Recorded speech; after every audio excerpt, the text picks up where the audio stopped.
For independent processes at 300 kelvin. ये 4 process दिए हुए हैं जिसमें डेल एच और डेल एस की वैल्यूज दी है, और ये किलो जूल पर मोल में है, जूल पर मोल में है। The number of non spontaneous process from the following.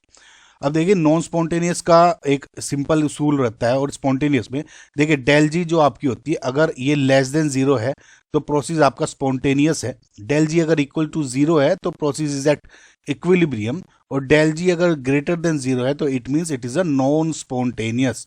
Okay, तो जिसमें डेल जी ग्रेटर देन 0 होगा तो वो बेसिकली आपको पता करना है। ठीक है, अगर आप ए का देखोगे, और एंड ऑल्सो क्या होता है, del G equals to del H minus T into del S का फॉर्मूला होता है। ओके, सब टी यहाँ पे 300 केल्विन है, और इसको बस आपको इंटू 10⁻³ करना है। तो अगर आप ए का देखोगे, इस फॉर्मूले लगाओगे तो -25 इंटू 10⁻³। ओके, क्योंकि किलो जूल था तो जूल में कर दिया हमने, -300 यानी टेम्परेचर इंटू -80। ओके, तो ये अगर आप कैलकुलेट करोगे it will be a negative value, correct, यानी लेस देन 0।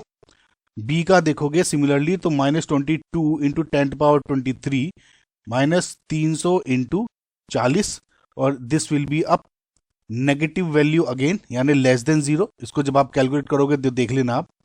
सी का हो जाएगा 25 into 10⁻³ -300 into -50, and this will be your positive value अगर आप कैलकुलेट करोगे तो, यानी ग्रेटर देन 0। एंड जो डी है अगेन 22 इंटू 10⁻³ -300 इंटू 20, और जब इसको आप कैलकुलेट करोगे तो आपकी क्या वैल्यू हो जाएगी, ये भी पॉजिटिव वैल्यू आ जाएगी।